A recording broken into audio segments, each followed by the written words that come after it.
With the OnePlus flagship number series getting a T and an R variant, it's now clearer than ever what these letter variants mean. The Ts are an improvement on the initial OnePlus flagship launched within the same year and is usually released 6 months after the flagship model has been launched. The R variant, however, is a version with less powerful hardware as opposed to the current flagship number series and typically uses an older generation chipset. Why OnePlus uses the letters R and T for the other variants has something to do with a certain competitor. Apple used to release S variants for their phones like the iPhone 5S, the 6S, and so forth. These models would be slightly polished and more improved versions of its predecessors. In the alphabet, T is next to S, so if we add 1 plus S, it equals to T. With the same logic, R is technically S minus 1, which plays well with the more watered-down nature of the R handsets. The first R variant in the OnePlus R lineage was last year's OnePlus 11R. That model was not released in the Philippines, unfortunately, in favor of their true flagship model, the OnePlus 11. This year though, the OnePlus 12R seems to be the favored model supported in the Philippines. We don't have a definite answer as to why that is, but if we are to speculate, it might have something to do with its starting SRP of 43,990 pesos, which is quite the contrast from the $499 global announcement price. We have gotten reports that the OnePlus 12 will still be released alongside the 12R, but on a limited basis. Either way, I think I said too much. I'm Jose from Yugatech, and today, let's get started with the review of the OnePlus 12R.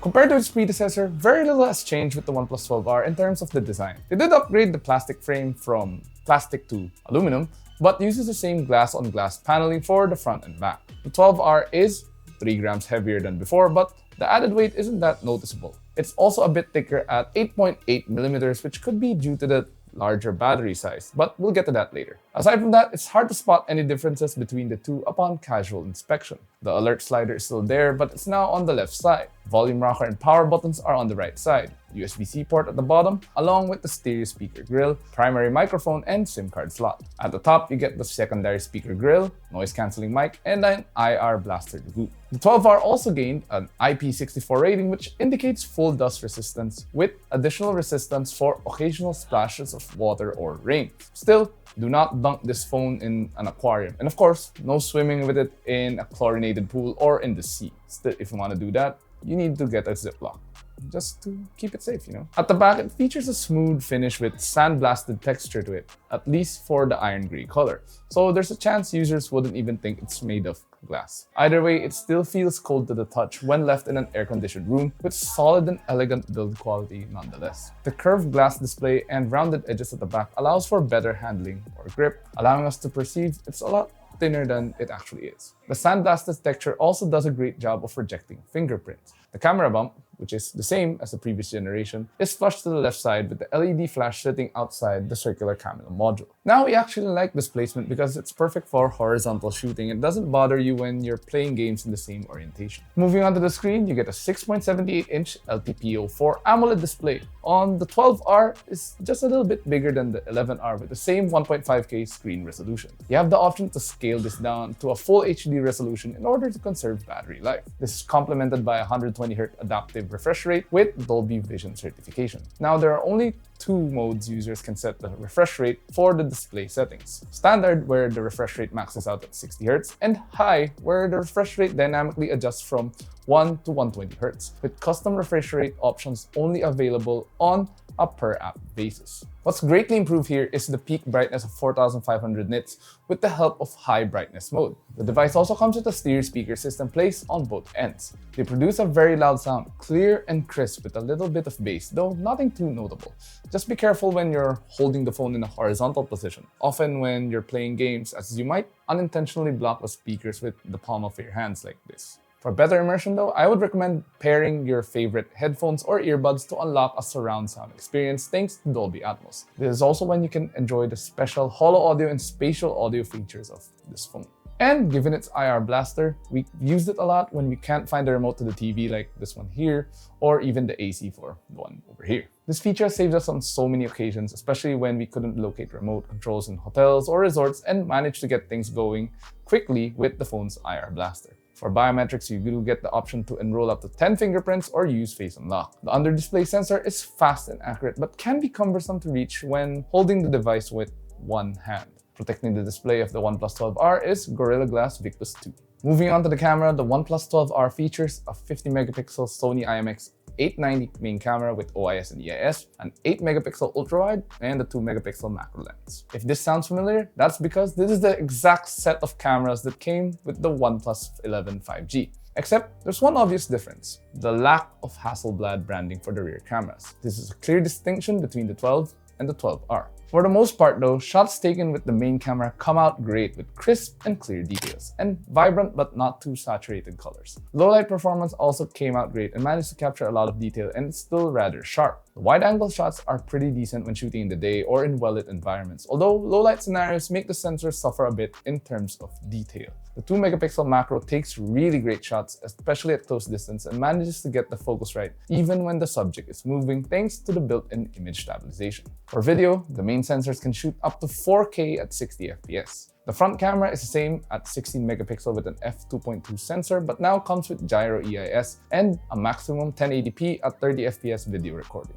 For the most part, the quality of photos and videos we've been taking is almost identical to the ones we've had when we used the OnePlus 11, which overall is a good thing. Out of the box, when you start up this phone, the OnePlus 12R runs on Oxygen OS 14, which is based on Android 14. Not much has changed here. The skin is still very polished and clean, fluid but stable, nothing fancy, and only the essentials are present, which is what we like. The only third-party apps that were pre-installed are Netflix and TikTok. There's also the remote app for the IR blaster in case I wanna change the channel or change the aircon. Other than that, no bloatware. So, good job, OnePlus. OnePlus also promises up to 4 major Android updates and 5 years of security patches for its flagships, and has done so for practical reasons. More likely than not, after 4 years, the device will be barely usable due to many factors, among them being battery life. As such, the user experience will no longer be optimal or be able to be properly optimized by any software or security patches. Oxygen OS 14 still has the same familiar look with tons of customizations we can tinker with. Other special features include split view, floating window, quick launch, and smart sidebar. Powering the OnePlus 12R is last year's flagship chipset, the Snapdragon 8 Gen 2, the same one found in the OnePlus 11. As such, we're expecting the same performance as the OnePlus 11 our boss Abe has been using for the last 13 months. The benchmarks, though, showed a bit of improvement, most likely due to better optimization, which you can check out right here.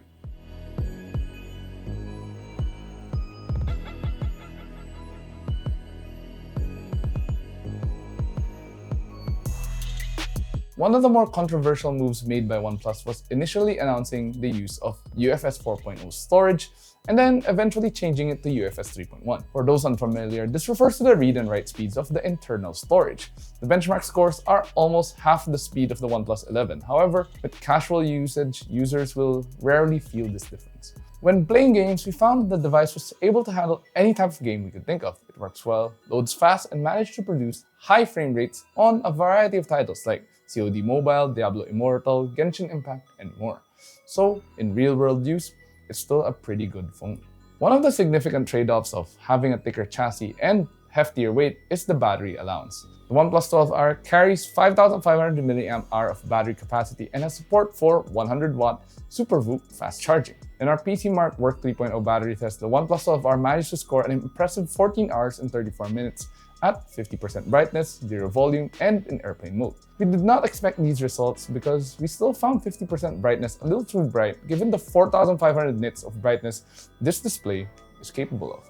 In our video loop test, the 12R lasted about 26 hours and 50 minutes, playing a full HD movie at 50% brightness, 0 volume, and in airplane mode. When playing casual games like Mobile Legends, we managed to get around 8 hours and 20 minutes at 50% brightness, 50% volume, and with Wi-Fi enabled. As mentioned earlier, do note that the OnePlus 12R has a brighter screen, so that should account for higher power draw with the battery. All these battery test results did show that the OnePlus 12R indeed benefit from the bigger battery capacity and the efficient Snapdragon 8 Gen 2 chipset. As for connectivity options, we got the entire lineup here: Wi-Fi 6, Bluetooth 5.3, GPS with AGPS support, NFC, and 5G from the dual nano SIM card tray. There's no eSIM support for this phone though, which is quite a bummer since local carriers like Globe and Smart are already offering them on prepaid. Overall, we understand the reasons for shaving some hardware off the OnePlus 12 to create the OnePlus 12R. This includes the one-year-old chipset, UFS 3.1, the absence of Hasselblad tuning for the cameras. The OnePlus 12R, though, still managed to hold its own. But once you factor in the retail price of the OnePlus 12R, which almost matched that of last year's OnePlus 11, we end up in quite a bit of a predicament. By this time, the OnePlus 11 will be sold at a much lower price than its original 45,000 or 49,000 peso SRP, depending on the variant, and it might even be lower or more affordable than the current SRP of the OnePlus 12R at around 44,000 pesos. Given that both the 11 and the 12R have the same chipset, but the OnePlus 11 comes with faster UFS 4.0 storage, identical camera and sensors but with Hasselblad tuning, and a higher screen resolution, there's very little logical reason to get the OnePlus 12R over the OnePlus 11. Not that the OnePlus 12R doesn't deserve a 43,999 peso price tag. It's kind of a hard pill to swallow considering we all know it originally came from a $499 global announcement. All in all though, is the OnePlus 12R worth it? Yeah, it is. It is a great phone. Is it a great deal? Well, not really. But that's what we think of the OnePlus 12R. What do you guys think of this smartphone? Wouldn't you rather just get last year's OnePlus 11 at a maybe cheaper price? Share your thoughts in the comment section below. And if you enjoyed this video or found it helpful, do drop a like and subscribe to our channel to watch more. Also, don't forget to follow us on our social media channels, Facebook, Instagram, X, and TikTok. And of course, visit yugatech.com to stay updated with the latest tech news and reviews. Once again, this has been Jose, and I'll catch you guys next time. Peace.